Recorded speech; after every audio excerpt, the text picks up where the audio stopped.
that. That's Wild. amazing. Yeah, it's pretty cool. Well, it's great to meet you. Thank you for taking a minute out today. I appreciate it. Oh, it's my pleasure. It's my pleasure. And I would love to begin our conversation with looking back 4 years ago, the pandemic began, and everything was taking hold in April. We were starting to kind of figure things out. How did you survive that time period, and how did it change you? So I tend to have a fairly sunny outlook on everything, like a lot of people who do what I do, and a lot of musicians, performers, anybody that deals with people. Our business was wiped out in a matter of days. And all of a sudden, you go from looking at a very full, very good calendar to absolutely zero income. And what are you going to do about it? And my friends were freaking out. They're crying, they're upset. This is men and women. There's meetings, there's gnashing of teeth, there's all that. And they're like, Mary, you don't seem that worried about this. And I said, so in every great crisis, there's a great opportunity. Yeah. What we have to do is figure out the opportunity. And when you think about it in terms of that, every great crisis, no matter how tragic, and there's a lot of tragedy in the world, and I'm not Pollyanna, 25 years in the Navy, I am not that person who wakes up and goes, oh, the world is a perfect place and everybody is good hearted and we can trust humanity. That's not me. Right. But I do look at every situation and say, okay, somebody needs to step up. That's us. And has anybody in the history of the world ever been better prepared to handle something like this? And the answer is no. So if we are the best prepared to handle this, then we need to get to work. Yeah. And that's what I told people. I said, now is a time for us to figure out what we can do, how we help other people, and let's get to work. Absolutely. So on paper, you're a leadership expert, author, you're a speaker, you're a CEO. But if I was to put you in front of a bunch of third graders at career day, and one of the kids said, hey, what do you do for a living? How do you answer that child? That is a great question, and I'm going to use that. That's Good. terrific. What I would tell third graders, what I tell third graders is I help people be kind to each other. And that to me is how you explain leadership to a child. It's how do we serve other people? How do we help other people? So to that third grade child, I'd say, little Joey, little Sally, when some of your friends are sad some days and they go, uh-huh. I said, don't you want to make them feel better? They go, uh-huh. So I say, well, what do you do to do that? And they go, oh, I go give them a hug, because third graders are still hugging. They say things like, well, I tell them it's going to be okay. I sit with them sometimes. I ask them if they want to go play. I said, those are all really good things because you want to make them feel better. You want to help them. And then you want to get them going by saying, hey, let's go play in the right direction. Well, sometimes adults need all that too. Yeah. Sometimes they need somebody who's going to be right with them, be a really good friend, and help them to go in the right direction. What did you want to be in the third grade? I want to be a veterinarian. Okay. Okay. So let's go back to your childhood, where you were born and raised, and how these seeds of leadership and helping people, how did all of this kind of take hold and become you today? I was born in Minnesota, raised in Texas since I was 5 years old. My dad was a sales rep. So I've been working trade shows since I was about 7 years old, hauling boxes, writing orders when I was 10, little pigtails, little married at a trade show. So trade shows for me are a very natural environment. My parents had 4 kids. We all joined the military, all of us. We were raised to be patriotic. We were raised, the whole God, country, family values that a lot of people were raised with. And that took hold with us. 3 out of 4 of us were very, very lucky, and we got to go to the Naval Academy. 3 out of 4 of us, not the same three, all went on to have full careers, which in the military is over 20 years. So that's really how this all started.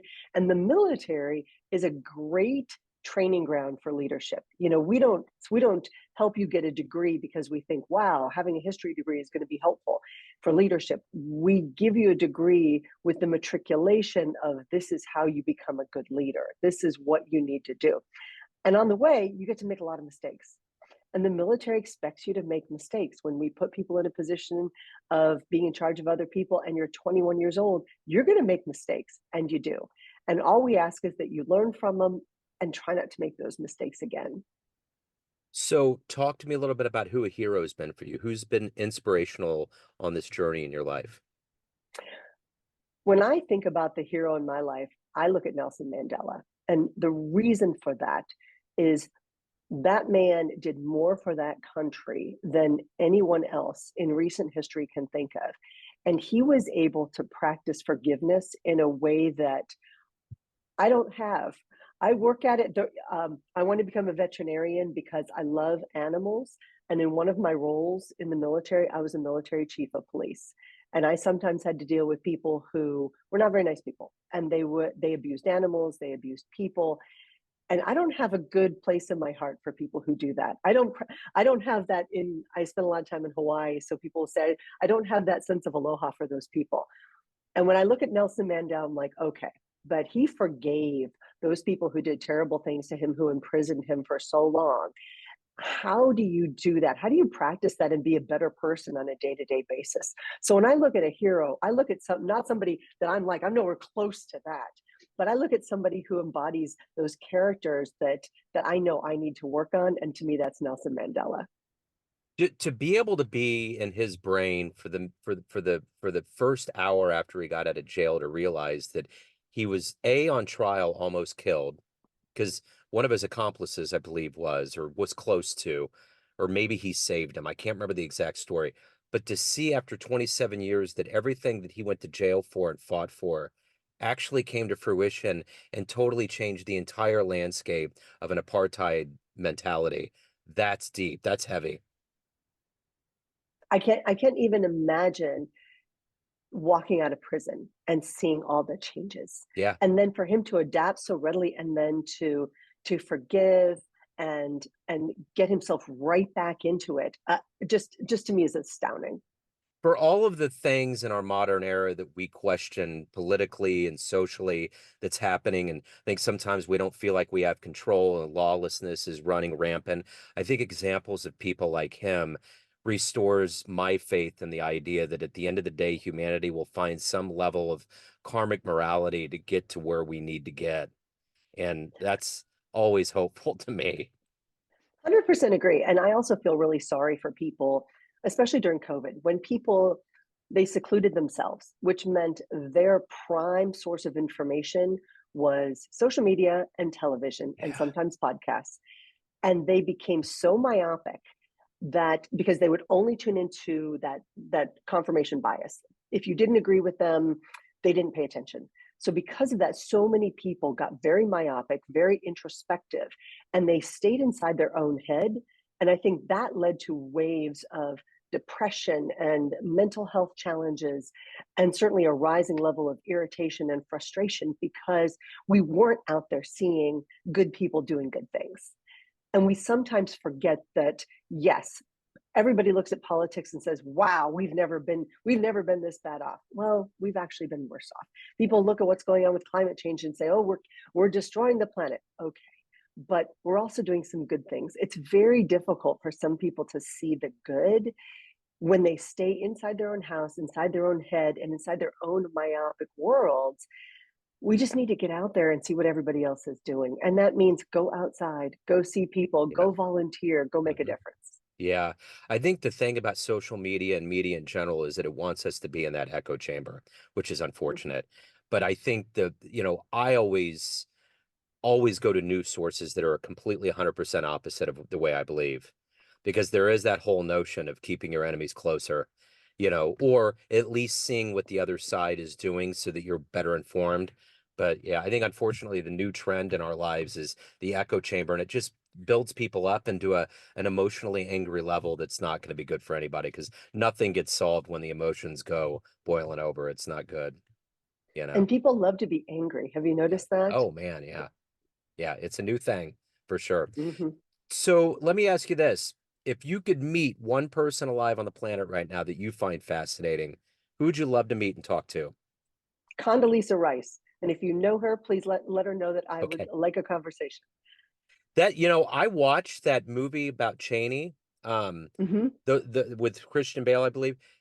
Her percent, like the way she was in there and what she had to deal with in the room, being the only estrogen in a room, is huge. I mean, the things that she had to stand up for, and being Secretary of State, I don't think people understand That's about as high up the rank as possible. I mean, it doesn't have that glamorous label to it, but what they have to do, the glue they have to apply every day is pretty magnanimous. I love that. First off, she's smart. She is a smart lady. And she was brought in because she's smart and because she really saw the strategy and the global perspective in a way that very few other people could. And she was able to piece puzzle pieces together and serve as such a good advisor. And I just loved that. I love the idea that she was was put in a, well, sometimes some secretaries of state are not in the inner sanctum, and she certainly was. And I just admire her for what she's able to accomplish. And now, of course, she's out teaching at Stanford, and she's involved in sports, and she says she won't get involved in politics again, but boy, I would love it if she would. I remember that about her when she got out, when it was all over with, she was like, I'm out. I am going on. But you look at even like George W. Bush. I mean, what president just decided to be a visual artist after they were done? Like, I mean, had shows and is doing all of these things. Like, no one knew his acumen when he was in there. There was this perception that's totally different of what we've seen now that he's been out. So it's wild. Um, It's it's interesting what people choose to do in their third and fourth acts. uh-huh. Mhm. Absolutely it is. Yeah. I remember seeing in '05, I believe, Bill Clinton came to town and he went to the Truman Library and I saw him speak. And I've never seen anybody speak like that in my life. I mean, they had these chamber doors that it was almost like, when given the address to the nation, when they opened the doors and announced, they opened the doors and he came in, and I swear every particle in that room changed. Just it was like a vortex of just energy that I have never experienced in my life. It was pretty cool. When I was in the Navy, I worked with some sitting presidents, and President Clinton was one of them. So I've seen him work a room. Big rooms, small rooms. I've never seen anybody better. He walks into a room and he has the ability to make every single person in there feel special and feel important. And he's bigger than life. And you talk about people who are that way, this amazing, charisma, and politics aside, the guy can work a room, and he does. He has the ability to change the energy in the room, and because of that, he's wildly likable and wildly persuasive, and there's something to be learned from that. So that speech was almost 20 years ago, and I still remember him talking about solar panels in New York City to curb the energy crisis, to help people get kickbacks. I clearly remember all of it. I just remember there's so many parts of that speech that I remember, and it's like that was his. That's the skill. I mean, he can get people to totally do things and remember things in magnanimous ways. So let me ask you this: there's so many things that you have to juggle. You're almost like a marionette with all these things that exist in your world. What is your inspiration every day to wake up, to do all of these things, and to evolve as a human being at the same time? I think to whom much is given, much is expected. And sometimes we need to remind ourselves how much we've been given by the happy accident of birth. I was born in this country. By the happy accident of birth, I was born to two smart parents, and some of that trickled down. By the happy accident of how I was raised, I had a good education. By the happy accident of getting into the Naval Academy, I had an even better education. So I've been given a lot. And every single day, I know I am luckier than the vast majority of anybody on the planet. And so, because of that, you have a responsibility in my mind. So, every single day, I know that my life is a finite number of unknown minutes, and I get to choose how I spend those minutes. And I'm wildly aware that I can't waste them. What a lot of people don't realize when I'm on stage or I'm doing a podcast or I'm getting to do what I do, your life looks perfect when you're on stage. Your life looks perfect when you're the one with the microphone. Your life looks perfect when you get to talk about being kind and being a servant leader and all those other things. But I've been widowed twice, and that's a lot for anybody. So sometimes people go, oh, but wait a second. You sometimes forget that other people have struggles too. And everybody's got a struggle. Everybody's got obstacles. Everybody's got something that they wake up with every single day that hangs over their head, and they wish some things were different. So for us, it's what are we going to do today? What can I do very specifically that is going to help my business, help other people? What am I going to do today to make myself a stronger, better human? Some days I'm better than others. Let's face it, we all struggle with it. What am I going to learn today that I'm going to be able to use for good in the future? And it's a responsibility every single day. And some days you wake up and you say, I don't want to. I just don't want to. I want to just procrastinate and wallow and not think about that. And then you kind of look around and go, okay, but really, look at where I am and what I've been given, and I'm going to wallow. Yeah, I don't have the right to wallow. And I think especially when you've seen how so many other people live. I lived for 17 years in Asia. I have a pretty good sense of what real poverty looks like and what real human suffering looks like. And we're so lucky. We're just so lucky to wake up where we are every single day. You wake up with a roof over your head and plenty of food and heat or air conditioning in a fairly nice bed, and you are luckier than the majority of the planet. So I do focus a lot on gratitude, and gratitude makes me get up and go. I don't know what other people tell you. No, that's such an eloquently well put together answer. And I think about there's two things I was thinking about. The best way to get rid of that echo chamber is to do what you're saying and travel. Like for me, I've been to Europe. I was actually in the back of a water taxi in Venice, Italy, the morning of September 11th, 2001. And I cut myself off from any news and any kind of information. And I landed in Paris on the 4th and on the 11th. One of the most cataclysmic events in American history happens. And I'm like, wow, how do I get my flight didn't exist? And I think about all of those moments of watching these people and the natives everywhere I went. And it's such an eye opener because you're totally right. Everybody that's very learned and traveled always tells me when you get to a point in your life where you've seen enough, you realize that all of these things that are American are really magnanimous. And as many, you hear that whole thing where it's like, if you don't like it here, you can leave. And that's pretty stark. But there is a truism to it that I don't think people understand what kinds of things exist in this country, protections of our rights and who we are and manifest destiny, all of these things that are totally part of it. And I also was thinking too about, I think about Joe Biden lost his wife and child. I mean, when we think about like people that are living through things, I mean, at a minimum, it's like that's insane. I mean, there's a lot of people that would just shut their whole reality down after that.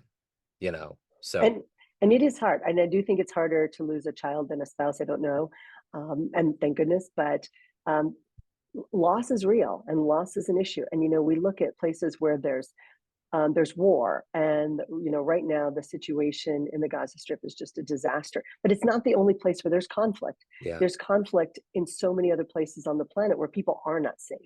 And you think, oh, death occurred here, more deaths here, and they're numbers, but we forget that those are people, and those were people's husbands and wives and daughters and sons and all of that.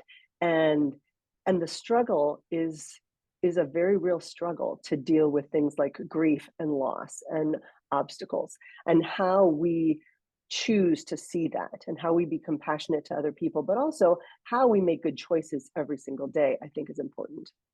So most of us civilians don't get the chance to be with sitting presidents and dignitaries and all these other kinds of people that you've had the chance to be around.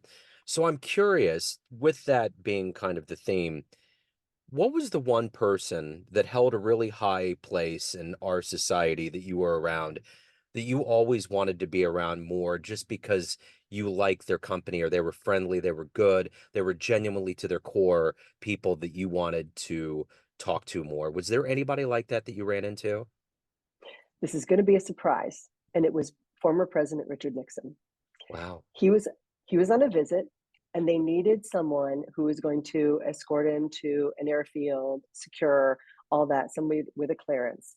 And it was on a weekend, and I was so excited because I got to get former President Nixon where he needed to be.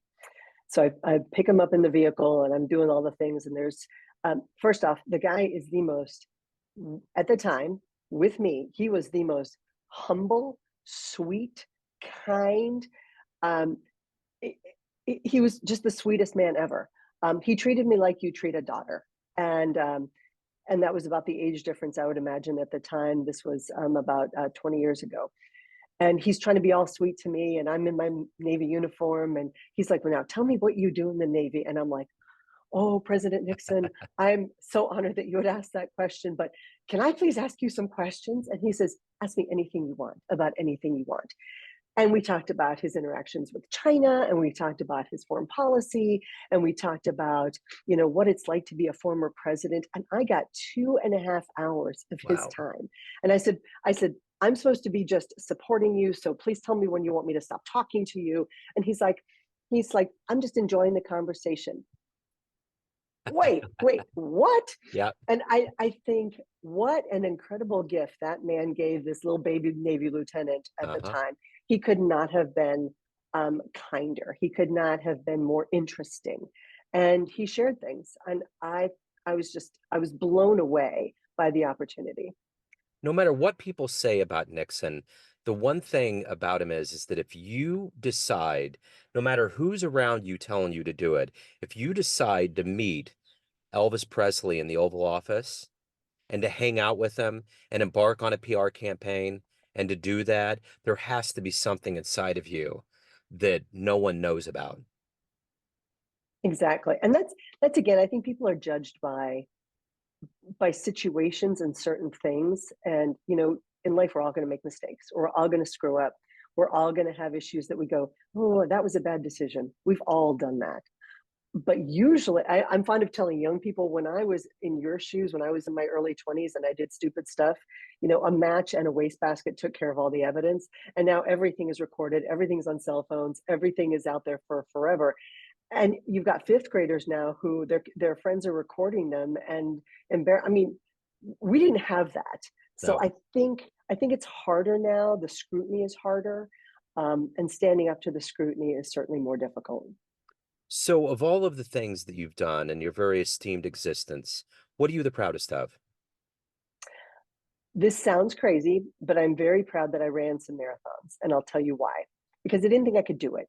And Yeah. anytime you think you can't do something and you're able to do it, and I didn't set out to set any records. I just got a wild idea because somebody else was doing it, or had done it, and I wasn't doing it with anybody. I just decided I should run a marathon. In the Navy, I was always the slowest person outrunning anything. We have to do these PT tests. We have to run a mile, mile and a half. You'd have these platoon runs, and I was always so, so slow. So I thought, I'm a bad runner. I really can't do this. And I had it in my head I couldn't do it, and it scared me. So I felt like I should do that. And it sounds silly, but then I did it again the next year. And because I didn't have the mental block, and it was mental is what I learned, because I didn't have the mental block. I knew I could do it. I wasn't going to be that fast, but I knew I could make it through. The second time, it wasn't nearly as hard, even though I hadn't trained very well. I didn't train for either one of them. I mean, Joe, I'll tell you, my biggest training for running a marathon was I stopped drinking for about 3 months, and I was like, well, my hydration will carry me through. Yeah. It kind of did, In when you're younger, your body will do a lot of things for you. But I think the whole idea of just doing things that scare you, Hmm. that's what it taught me. Is whatever scares you, you should probably think about doing it. Now, some people do things that scare them, and they should scare them, like, don't go play with crocodiles and alligators. That's a Yeah. terrible idea. But do things that scare you, do things that challenge you, and then be proud of the fact that that's what you achieved. I remember the first time I went to Europe, I had a pen pal in high school, and I went to visit her, and going to Italy the first time and the lira conversion and the language and all my ancestors came from there. But I remember that being a very frightening thing. But once I got there and I saw Rome and all these majestic places in the cradle of the initial throes of civilization, it's like, wow, it's just there's risk reward in everything that you do in life. So when I was in high school too, I was 4'11", and the only thing I could do was run. I was a cross country runner, and there was a kid that I ran with, Beckman was his name, and he decided to run a marathon. And I remember the coach was like, "You're too young. You're not ready. I mean, you can't go from 3.5 miles to this 26-mile thing." And he did it, and he survived it. And everybody wanted to hear the story afterwards. And he said the morning after he did it, he went to the bathroom and he literally couldn't stand to go to the bathroom, and he sat down and he couldn't get up. He physically could not stand up. And I will never forget that. So the minute you said marathon, I just remember how much his body just totally shut down. And he said it took him at least a week, if not two, to totally start getting to a revived place.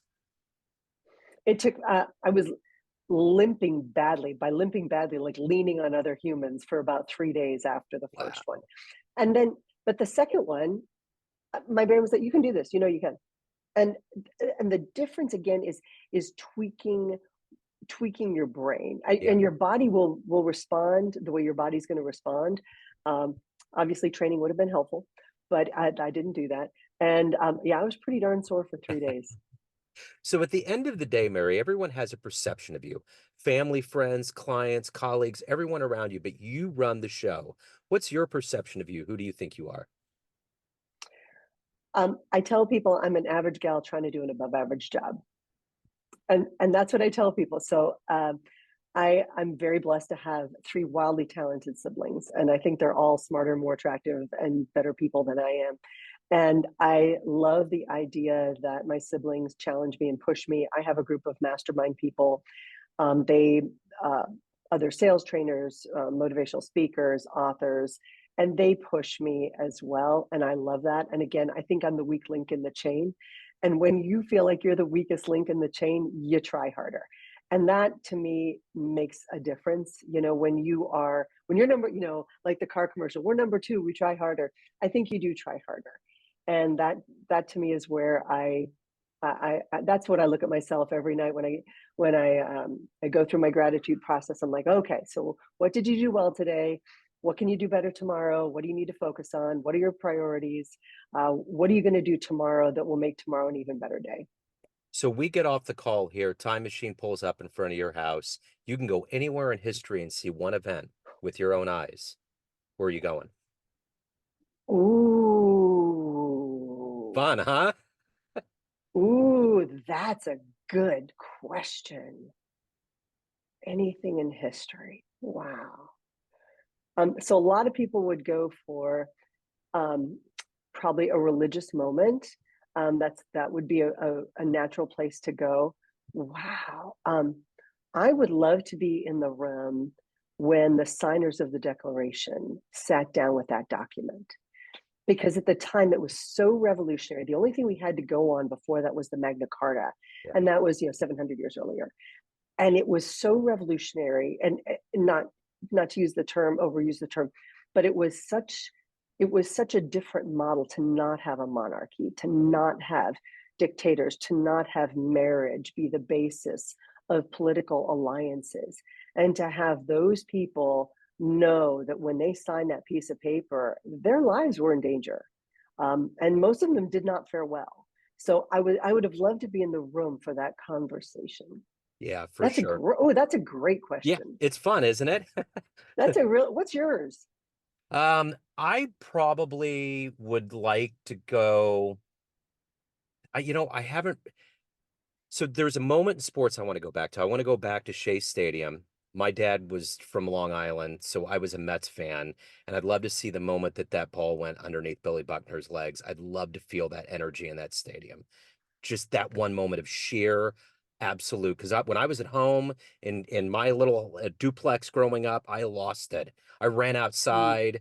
Um, but I would say probably historically, a part of me would just like to be at like a Louis Armstrong show, like in New Orleans, in the Berk, because Oh I have a yeah. jazz background.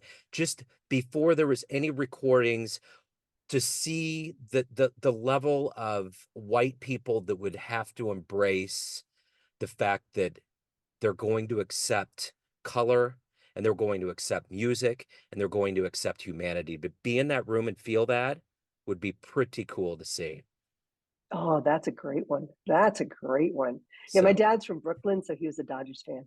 my dad grew up, was born in Brooklyn. He always tells me the stories of when they left and how bad it was. And I I think that's the closest I ever saw him to tears when he explained how people were dragging dummies behind their cars and it had a LA and red painted all over it. It was bad. So, um, It was bad. And then I go back now and it's all gentrified where my dad grew up, and it's all yeah, nice and it's totally different. yeah, absolutely. So If anyone wants to reach out, get your books, learn more about you, anything about your world, where's the best place to go? It's productiveleaders.com is the website. It's Mary at productiveleaders.com. I respond personally to all my own emails. And for podcast guests, if they put productiveleaders.com/podcast, they're going to see a whole bunch of free resources, no sign in, no silliness, no anything like that, for business and leadership resources. We want people to do well, and we love sharing the resources. I love it. Mary, this has been so wonderful. Thank you so much. There's so many interviews that I do that I love all of them so much, but there's just certain ones where I'm like, man alive, this is a real monolithic moment of just tapping into to somebody that's been there and has such a great outlook. So thank you for sharing. Joe, thanks so much for having me. Hope to see you again. Absolutely. Take care.